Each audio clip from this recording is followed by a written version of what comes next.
Hi, I'm Lindsey Bodner, and this is The Intentional Jewish Family. I recently published a piece. It's two newsletters, and then I subsequently published it in the Times of Israel. And it included this flowchart. What are we going to do with our presumptively college-bound Jewish kids? And this is, of course, in response to the encampments and the protests and the really crazy anti-Semitism and displays of anger and hate toward Israel, the calling of dismantling of the Jewish state. And everybody I know is pretty kind of horror struck by what's been going on these college campuses. And if that's the case, if we're really as concerned as I think we have reason to be, whether this sort of activity continues and stays the same or whether it gets worse, I think that it's worth considering whether it makes sense for Jewish kids to attend university. And one caveat, of course, is that if kids want to attend university, and we certainly want to make that possible, and generations of Jewish people have fought for the right to to get rid of quotas for Jewish students at university and to really be a part of every part of American society. So I of course want that to I want to see that continue. However, as a parent, I think that I also want to be pragmatic and understand that either it means the nature of college and the college experience is going to drastically change for Jewish students, where when I went to college, my Jewishness was basically not an issue, and I could live Jewishly, I could attend Jewish events, I could major in Jewish topics, take Jewish classes, support Israel, and nobody really blinked an eye. If I experienced anti-Semitism, and I did a couple. There were a couple of incidents, but they were not the majority of my college experience. It was an anomaly rather than the rule, and I think that now we're just seeing such an increase in anti-Semitism and anti-Israel activity. So anyway, I want to take a few minutes to walk through this flowchart and show you how to use it. The best thing would be to read the article. It's much more comprehensive. It's actually super long and comprehensive. So definitely take a look.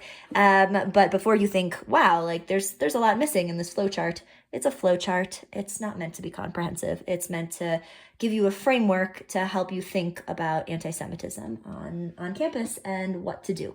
And again, this is for presumptively college-bound kids. So these are kids who are in high school or in a gap year program already, and they normally would have been going to college, but now we're thinking maybe we need to do something else.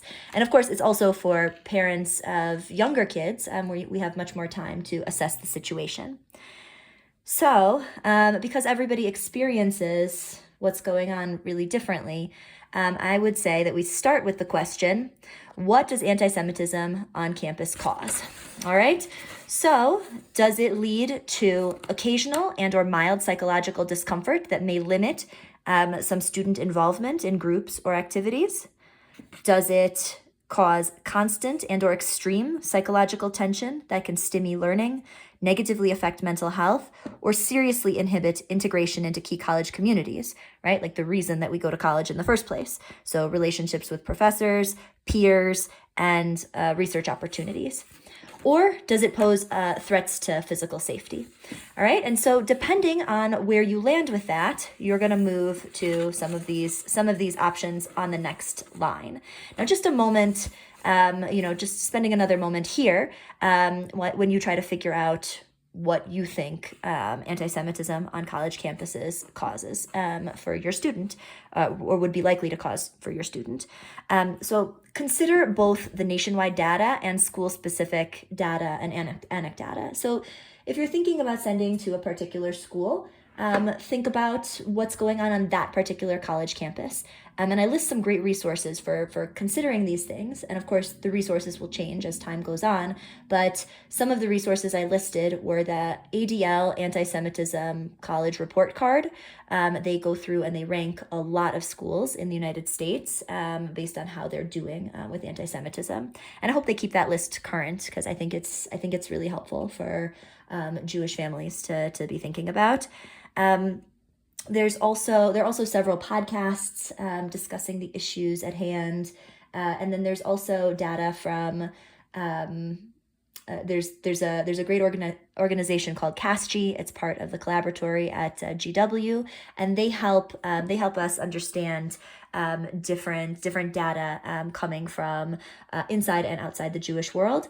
And then I just also want to point your attention to a Jim Joseph study led by Dr. Eitan Hirsch recently, and this study points out attitudes. It's also a longitudinal study, so they look at past data, but they look at attitudes of non-Jewish students toward Jewish students, and it's a bit depressing at this point, but it does really give the indication that in a lot of environments, non-Jews are predisposed not to be friendly with Jewish students or supporters of Israel. So this is something really to consider, how that's going to impact your students' college experience. Okay, so I said, if you think that the experience may cause, occasional or mild psychological discomfort, this is something that with support we can really power through. And you may send to either an excellent university with an anti-Semitism problem. And I write about this much more in the article, but that's the Columbia, that's the Harvard, Yale, so on and so forth. I also list commuter schools, so that maybe, depending on where you're located, that might be, University of Minnesota, Arizona, wherever it is, but somewhere closer to home, so that students may be able to avail themselves of their family support. And then universities with better anti-Semitism ratings. So the one that comes to mind is Brandeis University. They are one of 2 A's on the ADL report card list. And so that's an idea for, to maybe limit anti-Semitism that your student will be experiencing. And of course, I also list Jewish University. So, obviously that is YU, Stern, and there are others. So I think that's a pretty sure bet in a lot of ways to limit anti-Semitism. Of course, if you're hoping that your student will get outside of his or her Jewish bubble that they may have experienced, gone 12 years in day school, and they were going to go out of that Jewish bubble with the support of all of their campus Jewish institutions. But I would just say, maybe this isn't the year. Like maybe that dream is no longer what we need to be striving for, and that if we want to, find activities outside of our Jewish bubbles, find them. Like there are volunteer opportunities. There are opportunities to get involved in theater, in politics, in volunteering, in internships, in all of these different ways where students will be interacting with non-Jewish people. But maybe it's not school. Maybe in these toxic environments, it's just not school. And another note with all of these, this is kind of across the board, we really need to connect students with social and religious resources like Hillel, like Chabad, like JLIC, and those need to be funded and bolstered. And even before we get to the college years, students need a lot more training, and especially if you're going to be sending them to a university where there is significant anti-Semitic activity, we need to prepare students for leadership. We need to equip them with history, with facts, with the ability to advocate for themselves. And I think that some students should take on real leadership roles here, and this is an incredible opportunity. We've seen some really great advocacy coming from students themselves, and they're learning to be spokespeople. They are educating and doing a terrific job. Not every person, not every student is cut out for that kind of a role. So that's something that we need to think about. But every student should be as equipped as he or she can possibly be. Okay, let's move to the yellows. If we think that anti-Semitism on college campuses can cause constant and or extreme psychological tension, so definitely, we'd be looking at a university with a better anti-Semitism rating, Jewish universities, I don't have anything going to a Christian university at this point because I don't know that that's the best environment for a Jewish student. But I do think that for funders, it's something to consider. If we're thinking about opening up new spaces, there might be opportunity to partner with existing Christian universities. So that's just an idea there. And then there's university in Israel. There are so many great universities in Israel and wonderful programs, lots of English-speaking programs. The article doesn't list all of them, but in the Times of Israel article, I did put it into the comments below. If you're interested, you can send me an email, or I'll link below. I'll put a link below to the list of English-speaking programs at Israeli universities. Because that is something that we should really be considering a lot more. I think there's a lot more opportunity, for U.S. diaspora relations, if we're thinking about sending kids to university there. And there's just, it's a lot cheaper. And we're not dealing with anti-Semitism on the same levels, but kids can get a great university experience. So that's something that I think that we should be thinking a lot more about, and providing more resources for Israeli universities to improve and grow their English language programs. Also, if you've been in day school for 12 years and you're on a gap year at seminary or yeshiva, maybe you can do it in Hebrew. Also, another note is that 529 plans, for those who have those, transfer to qualifying universities abroad. So any accredited university, which majority in Israel are. So check with your accountant, but you're probably in very good shape there too. Now, the other ideas are a bit more out of the box for otherwise college-bound students. Maybe we want to think about doing something else. A professional program, coding, boot camp, internship, entrepreneurship, or going into the trades and starting a business. So becoming a plumber or an electrician and starting that business, starting a junk hauling business. These are definitely out of the box, but I think that they can be super fulfilling, and there's no reason that students who are entrepreneurial necessarily need to go to college. Or if they're going to college, they can pair starting a business, for example, with online university. Which is our next category.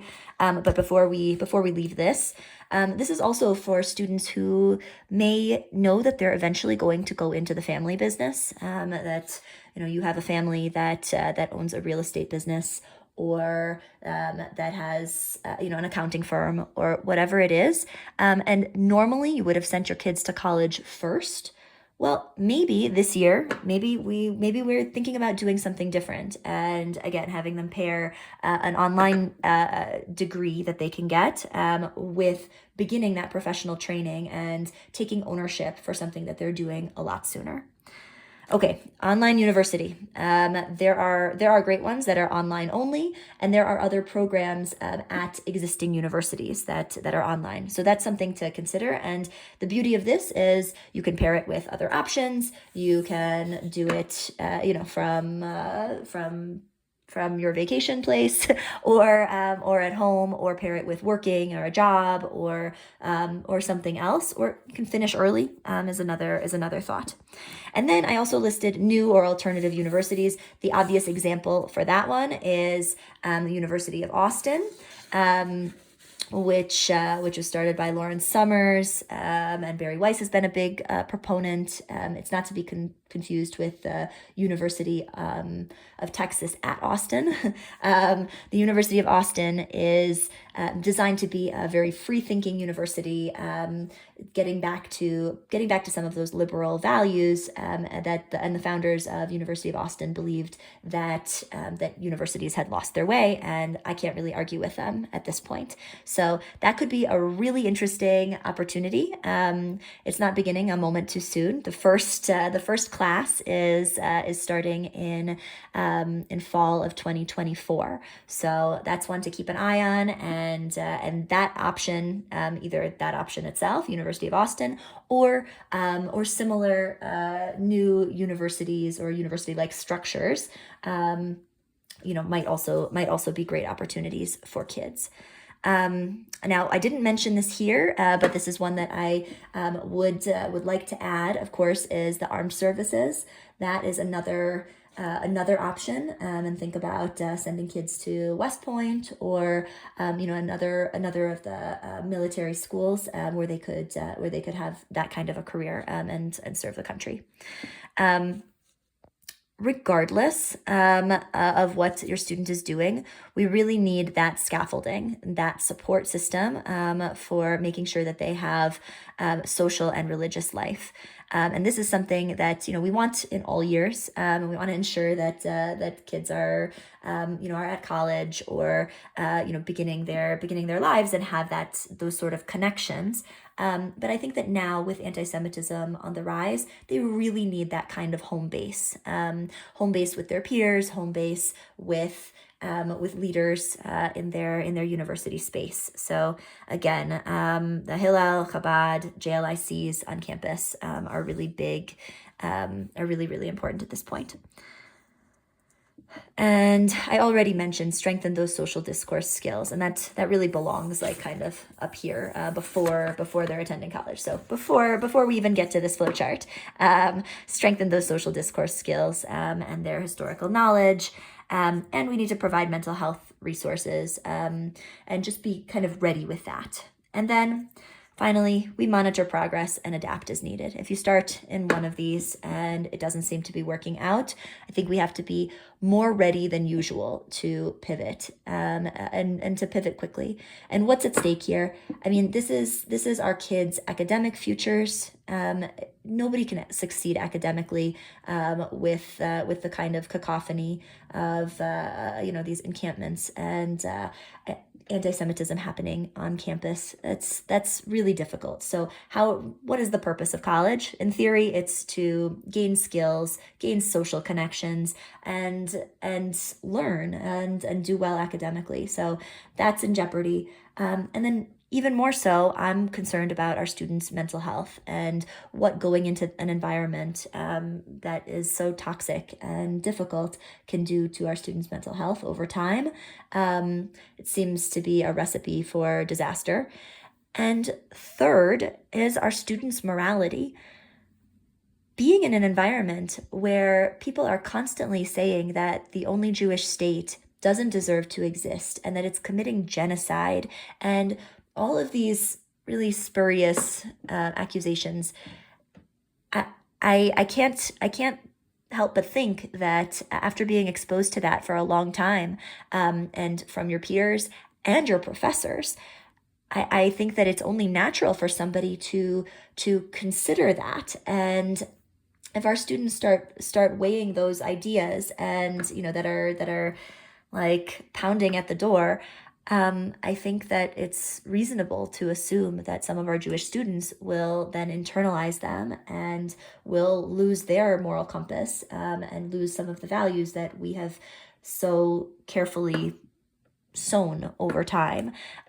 So anyway, considering all of these things, I think that it's only reasonable to think about whether college is the right choice for your otherwise presumptively college-bound student.